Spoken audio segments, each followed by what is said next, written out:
Hello, everybody. This is so amazing. It's so great to be here. My name's Suzanne Cowan. I'm the National Liberal Party President and Chief Volunteer. So thank you for coming out tonight. Thank you for being here, and thank you to the tens of thousands of other volunteers across the country who have been working so hard to make sure that the next 2 days we keep up the pressure and that we form the next government with this Liberal government, that we send back our members of Parliament, and that we send back even more amazing members of the Liberal team. So thank you so much for being here. Thank you for everything you have done. And as I always say, thank you for everything we're going to ask you to do over the course of the next couple of days. So we have some great speakers, some great people with here tonight. I do want to take just a second to introduce our candidates. We have Alison Lester, who is a Northumberland Peterborough South. Woo! We have Judy Forbes, who is Halliburton Kawartha Lakes Brock. Thank you very much. And of course, we're going to get to some of our other amazing candidates here soon. But I do want to take a quick minute to hand it over to our amazing candidate from Scarborough Southwest, Bill Blair, who's here to say a few words. Bill, where are you? Thank you very much, Sue. Good evening, everyone. I have to tell you how happy I am to be in Peterborough, and I actually own a place just a few miles from here, and this is a very great town, and it's so nice to see such a great crowd. I'm also particularly happy to be here because of what an important partner to me Miriam Monsef has always been. You know, Miriam Monsef has led the discussion in Canada on a new national strategy for gender-based violence. Her work has been incredible, and she has always ensured that we brought that lens of caring for the most vulnerable people in our society, and particularly women, to every discussion that we've had. Just an incredible champion for this community, but also a champion for this country. Now many of you are probably aware that I used to be a police officer. I spent 39 years as a police officer in Toronto, 10 years as the chief of police, and in that time, I did a lot of work in Toronto and across the country, and even around the world, to try to deal with the scourge of gun violence that was taking place in every one of our communities. And I want to be very careful and clear when I speak about guns, to this community, but to the entire country. The overwhelming majority of gun owners in Canada are law-abiding. They're responsible. They acquire their guns legally. They use them responsibly. They store them securely. They obey all our laws. And they really live up to a Canadian tradition that gun ownership in this country is a privilege. It's a privilege earned by hunters and farmers and sport shooters who obey our laws and do everything we ask them to do. But unfortunately, there are some firearms that weren't designed for hunting or sport shooting. They were designed to kill. They were designed and have been used because of their efficiency in killing innocent people. Right here in Canada, at École Polytechnique, at Dawson College, in Moncton, at a Quebec City mosque, and right across North America and around the world, at Christchurch in Orlando and Sandy Hook, where a bunch of little kids got killed. Those weapons have no place in a civil society, no place in our country. And so, I want to tell you who we went and spoke to about this. First of all, we went to the police. I used to be the president of the Ontario and the Canadian Association of Chiefs of Police, and I went to them. The chiefs of police right across Ontario and right across Canada.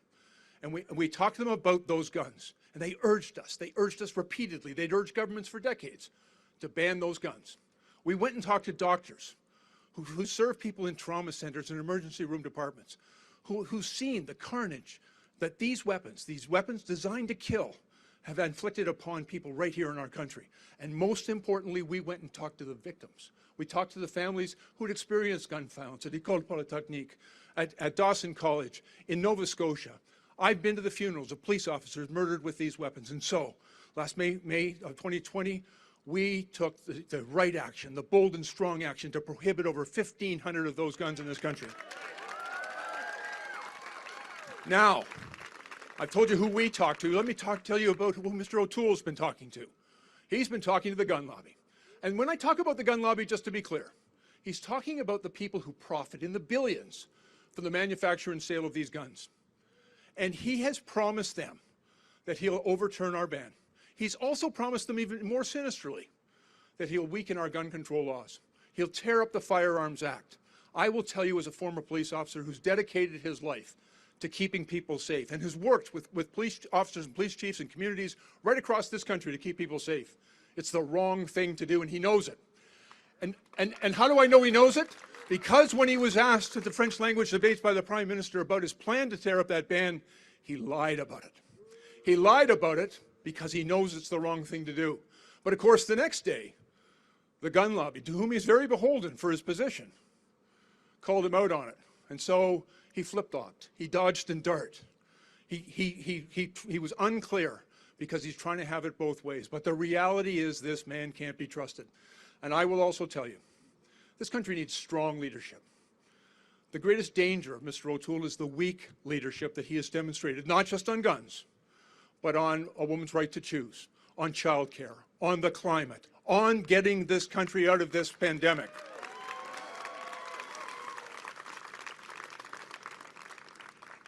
His alliance to those who profit from the sale of guns instead of standing with Canadians who want their communities to be safe tells you all you need to know about that man.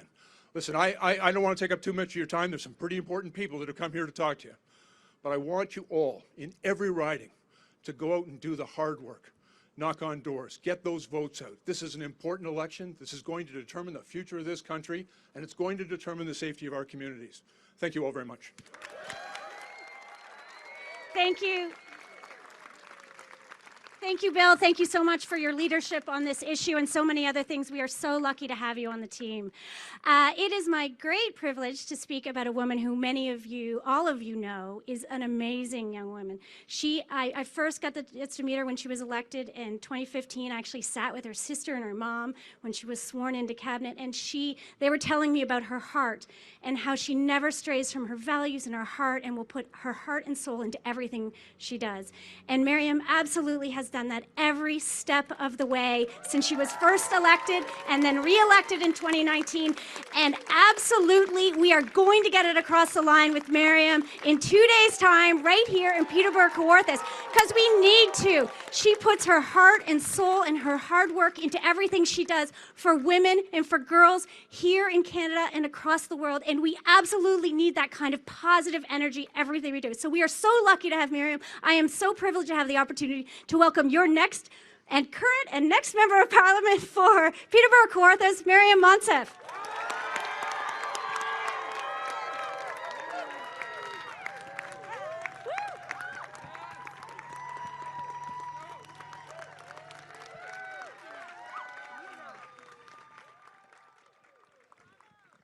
Thank you so much, Madam President. Hello, everybody. Bonjour.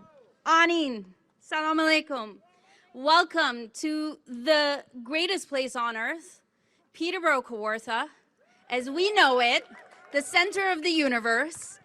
We are on Mississauga and Anishinaabe territory, and I am so grateful to be joined by Bill, by Judy, by Allison, their incredible teams. Nav is here somewhere with his better half. And thank you so much to all of you for showing up, and for showing up every time, and for stepping up every time. You are the best part of politics, and it's an honor to be your candidate. I have a very special job here tonight. My job is to introduce the current and the future Prime Minister of Canada.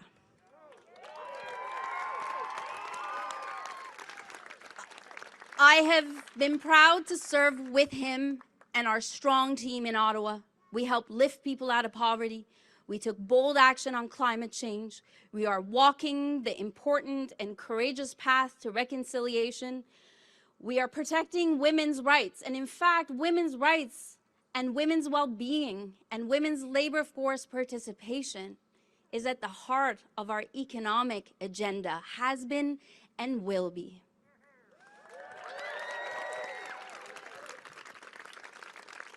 So you know him as the Prime Minister, and I do too.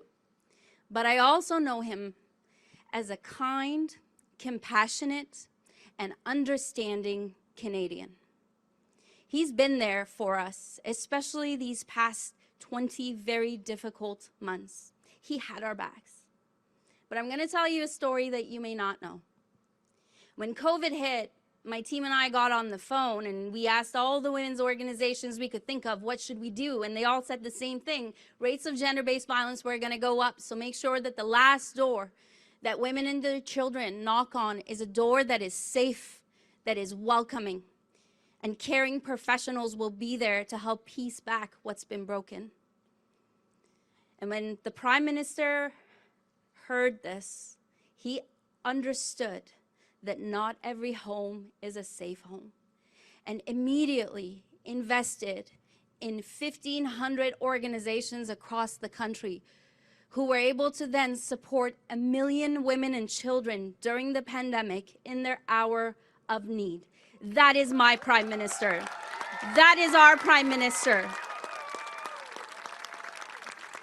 Here in Peterborough, not only has he given us a seat at the cabinet table, he's also ensured that there's $500 million in investments coming into this brilliant riding.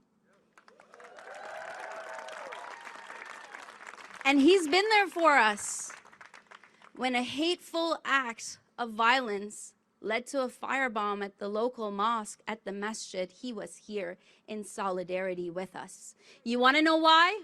Because Peterborough Kawartha matters, and Justin Trudeau cares. So please join me in welcoming the current and the future Prime Minister of Canada, the Right Honourable Justin Trudeau.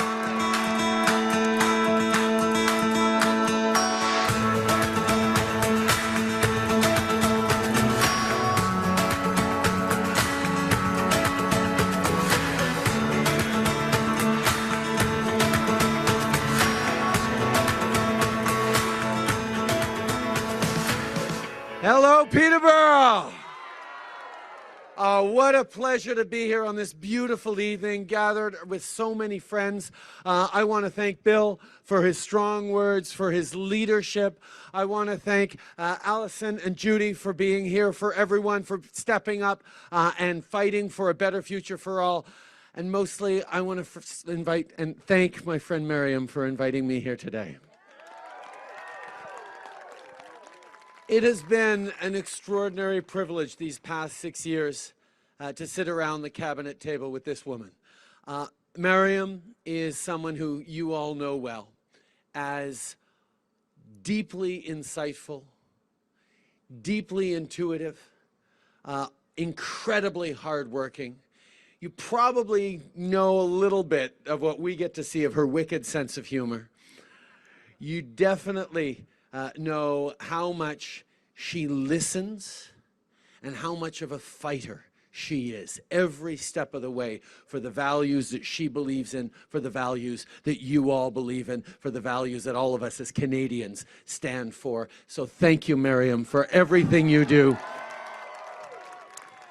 And in this time where we're coming through this pandemic, where we've challenged ourselves in all sorts of different ways to step up, and we're charting a stronger, better, more ambitious path for the future. Let me tell you, boy, oh boy, do I ever need this woman by my side in Ottawa.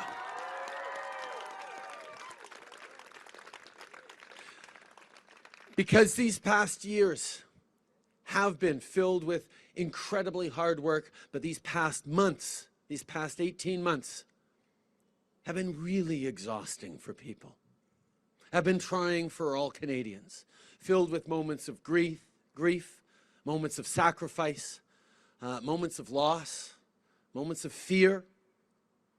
But Canadians stepped up.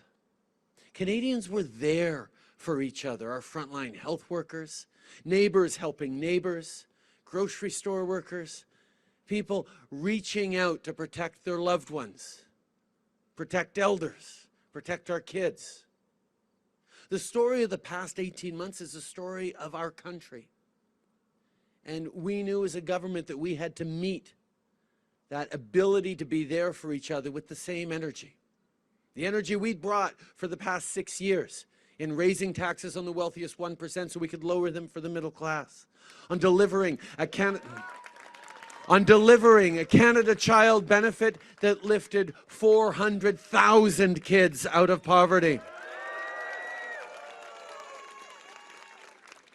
On having the right approach on economic growth, not the trickle-down theory that both Mr. Harper and Erin O'Toole put forward that, quite frankly, counts on giving tax breaks and advantages to the wealthiest in the hopes that it will somehow reach everybody else, except of course that it never has, it never does, it never will.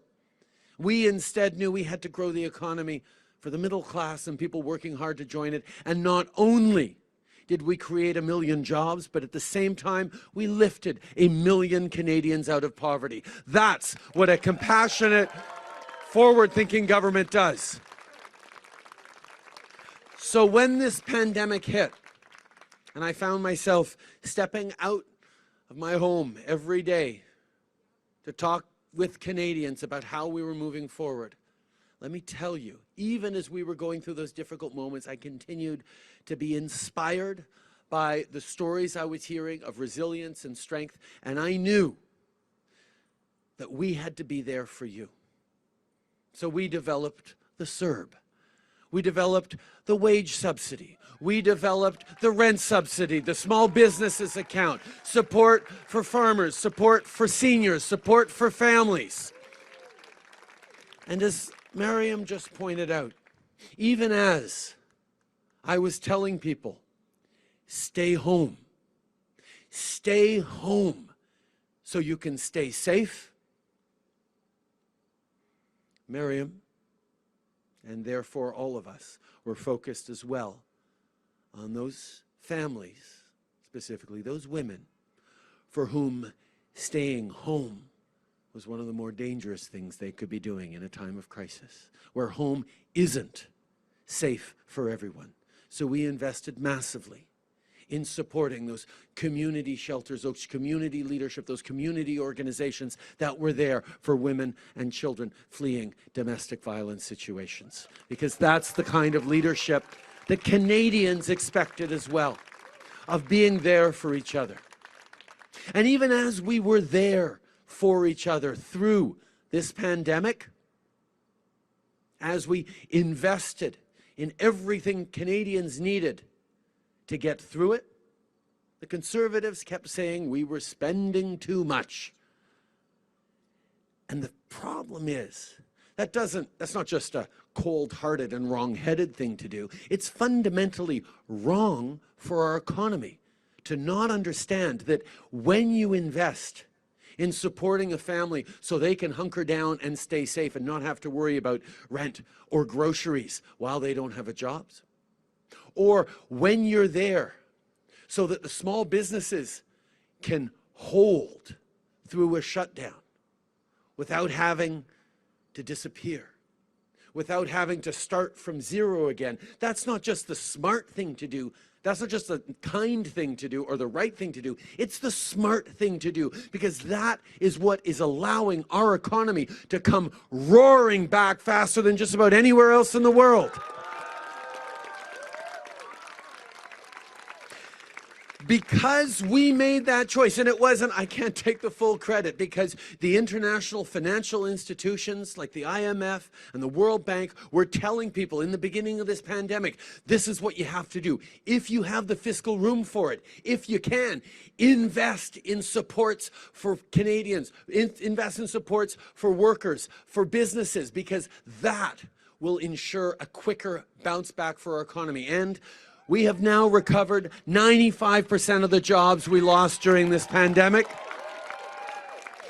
compared to the US that is doing well but has only recovered 76% of the jobs.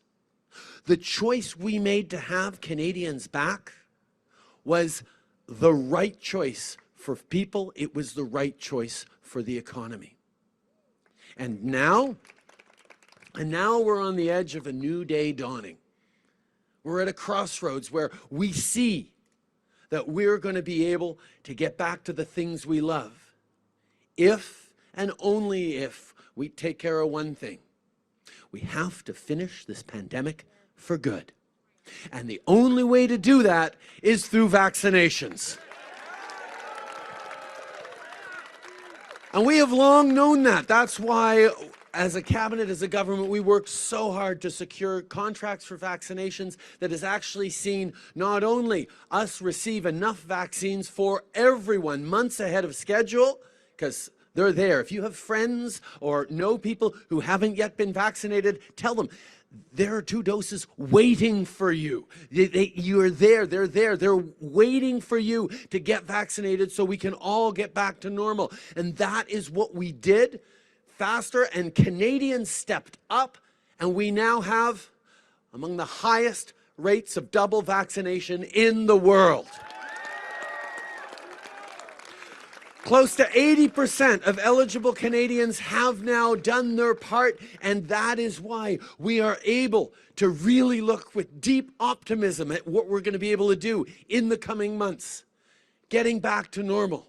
But it depends upon continuing, unflinching, strong leadership on vaccinations to support you in what you want to get back to doing because you've gotten vaccinated, to protect your kids who can't yet get vaccinated, to prevent us from seeing more lockdowns like they're seeing in some parts of the West, and mostly to make sure our economy keeps coming roaring back. That's what we need to do.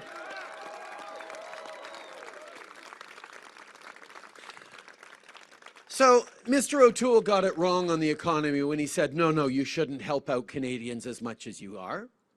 And Mr. O'Toole is getting it wrong on the economy when he is not leading with a strong and clear plan on vaccines.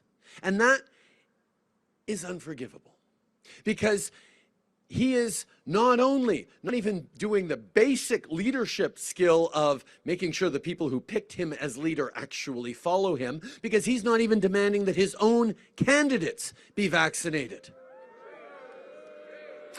And I know you guys know this better than anyone, because your own Conservative candidate here chose to go and visit senior centers without being fully vaccinated. How can you think that's okay, even for a candidate or for a leader, when we saw the vulnerability of seniors throughout this pandemic who deserve nothing but the best in terms of leadership and support, and he shrugs it off? You may wonder why.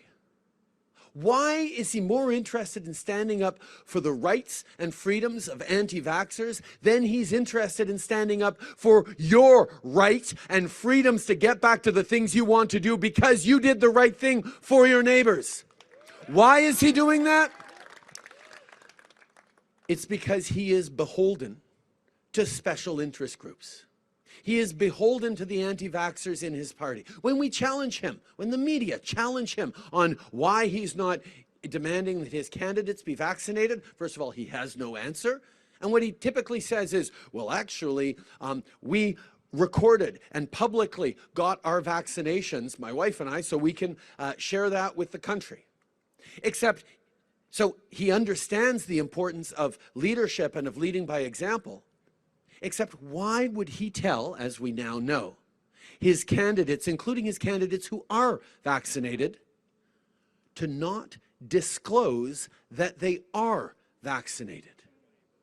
He wants not to embarrass the anti-vaxxers in his party.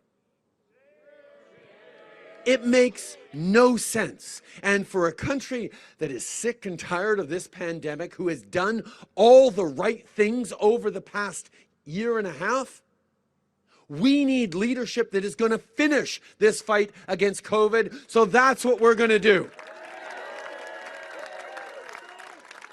We're going to trust science. We're going to trust the experts. We're going to make sure that anyone on a plane or train is vaccinated, that federal public servants are vaccinated. We're going to foot the bill for any province that brings in vaccine passports.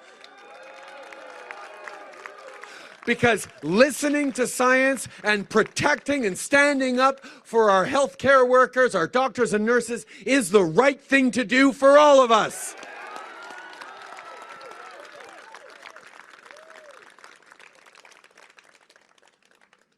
But as we finish this pandemic, as we get back to the things we want to do, we also have to recognize that this past year and a half has been tougher on some people than others.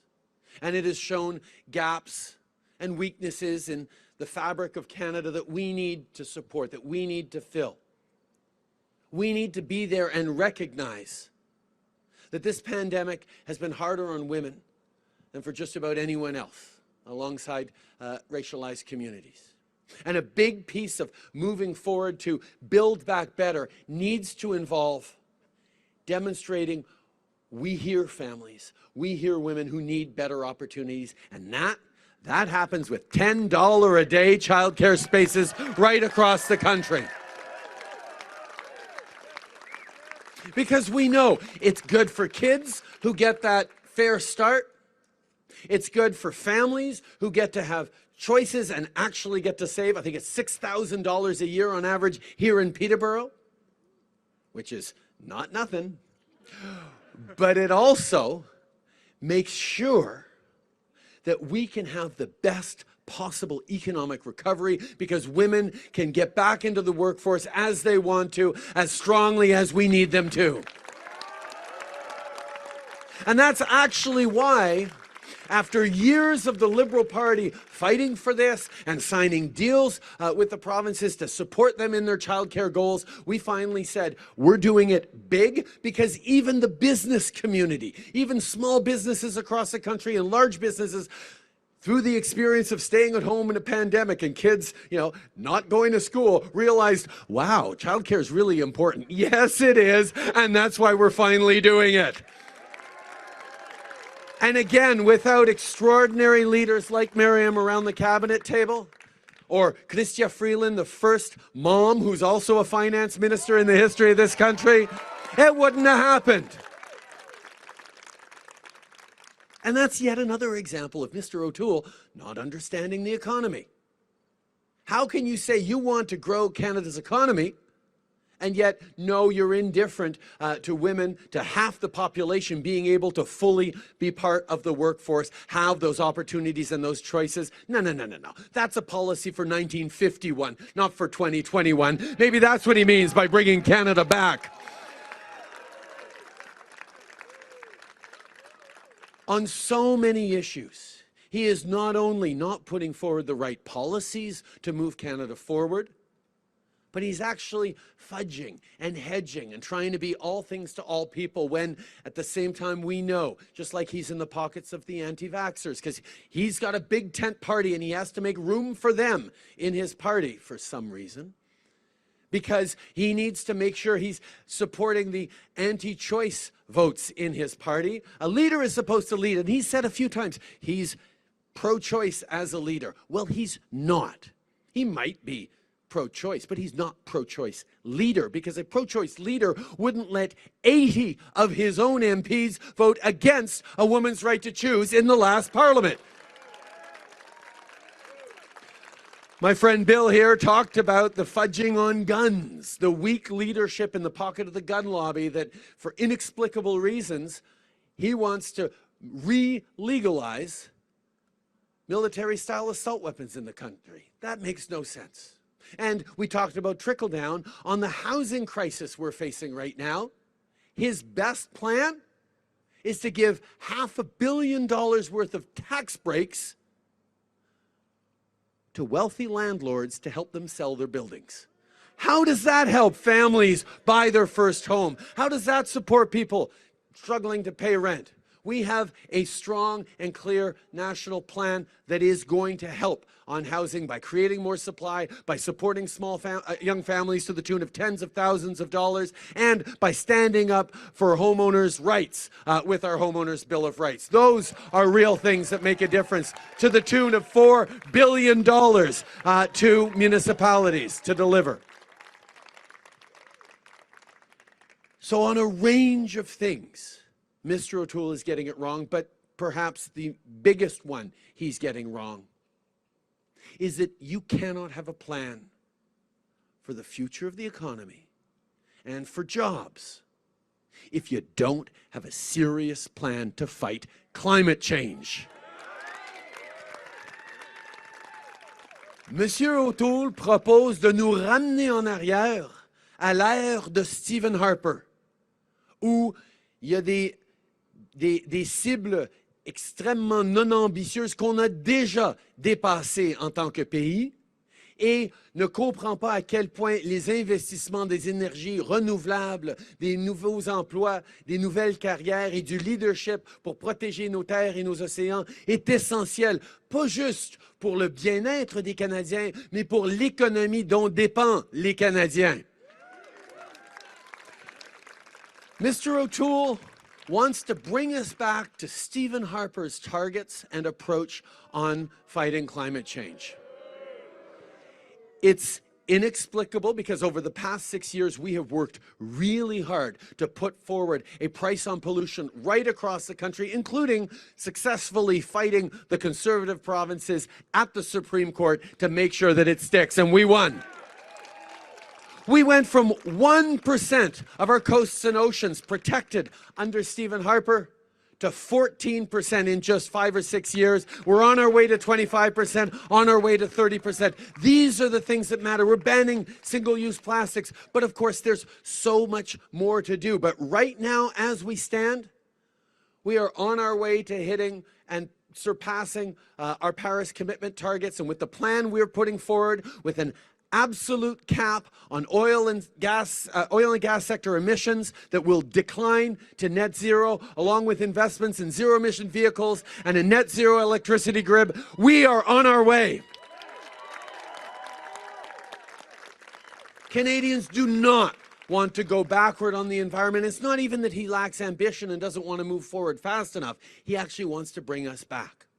And that's where there's a really important conversation I need you all to have with the folks that you're out there talking to, your friends, your neighbors, your cousins, your uncle, those folks out there who may be progressive, but are not entirely sure which way they should vote. Because let's be honest, as Liberals, we know there's that moment in the elections where things come down and progressives who think they might want to be voting for the NDP or maybe have in the past say to themselves, okay, I'm really worried about the Conservatives forming government and taking us in the wrong direction, and I know the Liberals are the only ones that can stop them, but I also want to vote for the party with the strongest environmental plan, with the most ambition to help families, to support our economy, to move forward in defense of workers. Well, in this election, both those choices are the Liberal Party of Canada.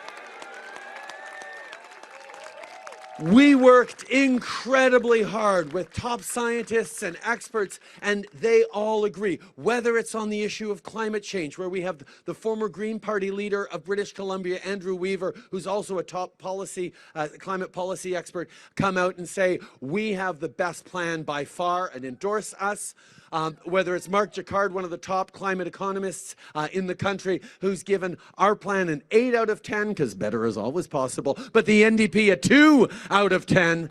These are the things that we need to demonstrate to progressives across the country, that you can have it all in this election, that we did the work and we put forward the most progressive, ambitious plan for a government that this country has ever seen, and that's why people need to make the right choice. So as you get out there, tell people clearly that if they want to make sure we keep assault weapons illegal and continue to stand up for a woman's right to choose, go out and vote Liberal. If you want to have a real plan to deliver $10 a day childcare that's already started across the country and a real plan to address the housing crisis, go out and vote Liberal. If you want to vote for a party and a government that is going to step up even further on the fight against climate change and deliver on reconciliation with Indigenous peoples, go out and vote Liberal.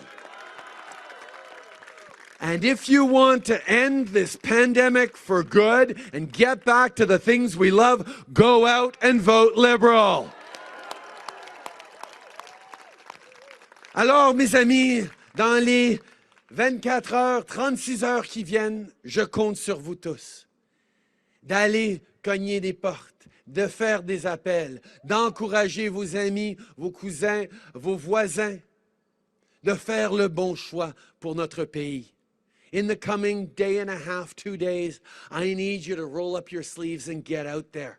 I need people to talk to their friends, talk to their neighbors, to join our movement, to make the right choice, to make phone calls, to go knock doors, to demonstrate that we have the best plan and the best progressive government to defeat the Conservatives and move Canada forward for everyone. Merci beaucoup tout le monde. Thank you so much, Peterborough.